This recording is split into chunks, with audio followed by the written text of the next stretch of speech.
Hey, I'm former Gophers wide receiver Ron Johnson. And when I used to be on this campus, it was all about practice and school. I'm talking about practice, practice. But now I get to interview players. I get to row the boat. I don't know what I'm going to get into, but I'm back on campus. Let's see if I can catch up with Gophers wide receiver Daniel Jackson. I got that coming up next.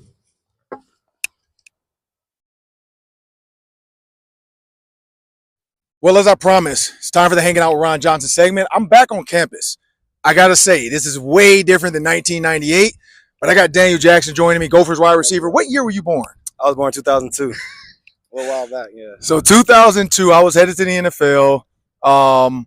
Let's see, what else was I doing? I was buying my first house, and you were just being born. So when you thought about high school football, everything you've been through, man, did you ever think you would be in a Power 5 conference?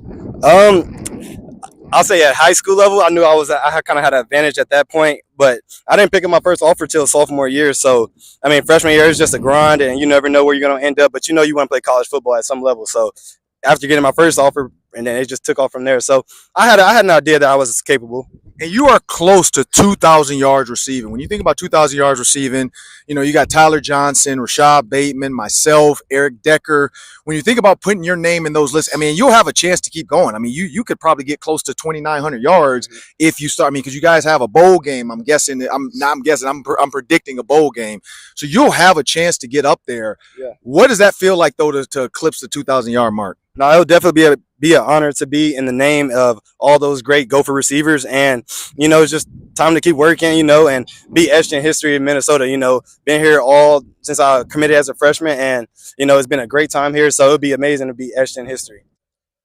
So when you look at last year, let's go back to last season, man. You had one of the toe-tappiest catches I've ever seen. One foot was still in the air, out of bounds. Yeah. The other foot, you had the wherewithal to catch it, keep that foot back, man. One, do you work on that? And two, when you made that play, did you realize how iconic it's probably was going to become? I'll answer that first one. Well, yeah, I work on it. We work on it every day. It's within the training, you know. And then I even had like a routine, kind of like every game day, like the last catch before we go out there, before it's kickoff or kickoff return, whatever it is.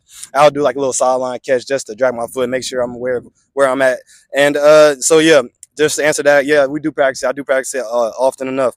But and what was the key? Repeat the second question again. So, like, when you made it, though, did you realize in that moment, like, did you think, like, man, that was cool? Because, like, there's some things I know, like, I've done the one-handed catch against Ohio State, and I kind of, like, my celebration, I look back on it, like, I kind of jumped up, snapped my helmet off. I looked at Nate Clemens. Yeah. One, because I knew he was going to be a first-round pick, and he had been talking trash all week on ESPN, that he was going to one-on-one shut me down. So, after that catch, I kind of looked at him. I looked at my coaches, kind of did the LeBron. It was before LeBron, though, people, but I did the LeBron shrug as my teammates said, which I need to post that, because LeBron might have took that from me. That was before Bron was in the league yet. But I did all that. Like, in that moment, did you kind of feel the same way? Like, man, that was it. So, you know, like already, like it's fourth down, like you get the play call from the coaches, and it's like, okay, it's my name getting called, and you know the situation, fourth down. Yeah. This play is gonna be a big play if we make this play. So running the route, you know, you got to run a great route, obviously, and then after making the play. Yeah, I'll say I knew exactly what just happened. I knew, especially since it didn't count in. I knew I drugged the foot. It was just a matter of seeing the replay and getting that confidence, just seeing that, yeah, okay, that everybody see the crowd erupt and everything. And then Corey being in my face, then that was probably the littest part because we get to do a little handshake, dap it up. But yeah, I knew that'd be a good play. And then after that point, I knew the team was going to rally and we're going to get a stop on defense to go win the game. You guys got Nevada coming up. I know PJ Fleck talks about this is you guys are 1-1, but this is the 0-0 Nevada season. He on the PJ Fleck show last week. He got me because I don't watch Ted Lasso. I know you know where I'm going with that. With the goldfish. So when he kind of told you guys, because I'm pretty sure he did use a movie clip or something or a TV clip, showed you the clip. When you guys heard that though, like, did you guys does that help you guys say, like, you know what, you're kind of right, man. We got to forget about what happened last week and move on to the next week. Right. No, I love to be a goldfish because that makes it just a simple way. Because a lot of it's just have a short memory, you know, and being a goldfish kind of gives it to a, you know, more of a visual, you know what I'm saying, to put into place and actually, you know, have that short 10-second memory loss, or not memory loss, but memory forgetting, where you can move on to that next play. So yeah, definitely. I love the synonym for it. Had you seen Ted Lasso? Because I had not. I cannot say I have beforehand, but seeing the clip that I have seen like an ad or something like that for it. So we'll see if I'll check it out. I'll check it out. I say, because Apple TV, they know they're listening. So every time PJ tells you guys something, your phones hear it, and they're gonna be on my phone later today or something. Exactly. Because I hadn't seen it. PJ looked at me like I was crazy, like, man, you haven't seen that? I'm glad to know it's a receiver You're thing. not the only one. You're not the only one. But I shall check it out. But when you look at, moving on to Nevada, let's put Rhode Island, but let's look at Rhode Island really quick. You guys come out there, Max Brosmer, the question marks from the first game, of course, played slow to start the game, came through at the fourth quarter, a lot of quick game stuff, 2-minute offense, worked great. Were you ever like wondering at what point is this offense going to get the explosion, or was that the game? Like, do you sit back and say, I've seen what this guy can do in practice. I'm waiting for this moment. Oh yeah, I trust him 100%. We worked throughout the whole, going back to when he first got here in January. So we all knew what he was capable of, and we seen it with that last drive, and even throughout the game, like he still made plays in that first North Carolina game. But we definitely seen in that last drive him commanding the offense and taking hope round of it.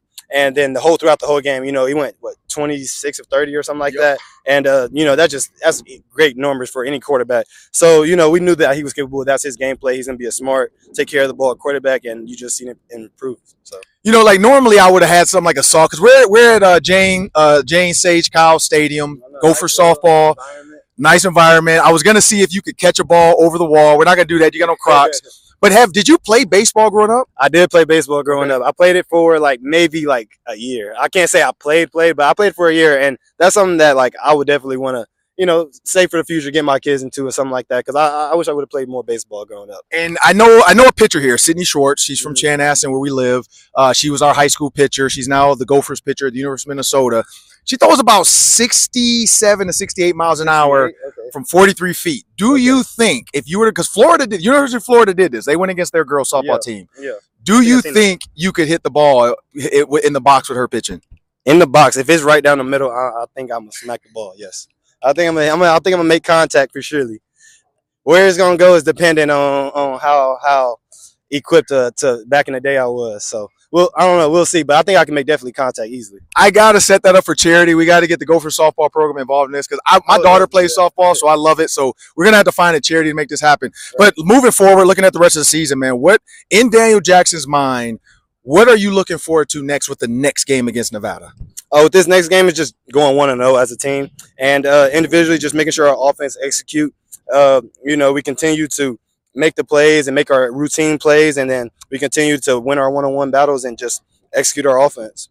And you are playing with, I don't know if you know Donald Driver. He's older. Yeah. Donald Driver played when I played, a little bit older than me too, though. But when you hear about Donald Driver, you got Christian Driver, his son. What have you seen from Christian Driver early on? Because he got his first touchdown early on this season, first college touchdown, which I remember mine. I know he's going to remember his. He did it at home. I happened to do it at Houston in 1998 on the road, our first game, but he got it at home.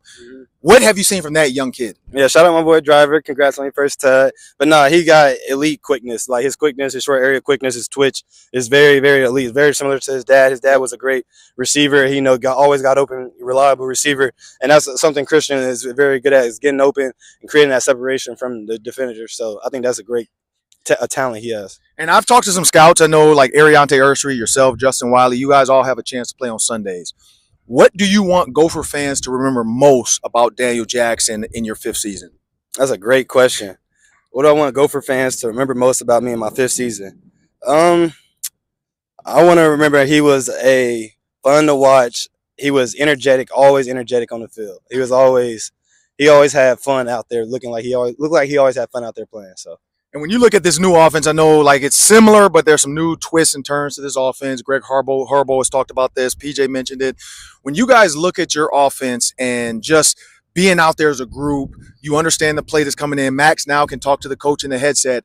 Has that helped the communication with him being able to communicate with the coaches on the sideline versus having a wristband or hand signals? Yeah, it helps extremely. Just talking to him, and even I'm getting like keys from the coaches like throughout the huddle. So he's able to tell me something or tell Brosmer something, and then Brosmer able to relay it to me. So, I think that's a great addition to it. And just also talking with the receivers in the huddle, just play to play. So, something we used to always look to the sidelines. We never used to get to a huddle and chat with the other receivers of, what you're seeing, what that DB is looking like. So, us being able to get to the huddle and kind of share, a quick, 2-second message with each other is something that I think is really good and fun to have. And I know you can't look ahead. PJ says never look ahead. Right. I know you can't do that. Mm-hmm. But 6:30 p.m., they just told you guys, Maroon out versus Iowa at home. In your mind, are you already thinking like this is how I need to dress? Or because I know PJ said he kind of lives like he lets you guys kind of decide on the uniforms a little bit, but then there's also the equipment staff. The coaches have to approve it. Right. But do you guys have an idea? You don't have to tell it because you can't spill it. Do you already have an idea of what you guys want to wear? Oh yeah, as a captains, as a captains on the team, yeah, we kind of figure it out kind of beforehand. So yeah, it'll be a nice little combo we got going for us. And how excited are you to have a night game this early in the season? I can't wait. I love night games, and the feel of it is always like kind of like Friday Night Lights on back in high school. So no, I can't wait. I'm excited, and I can't wait to go ball out in the dark.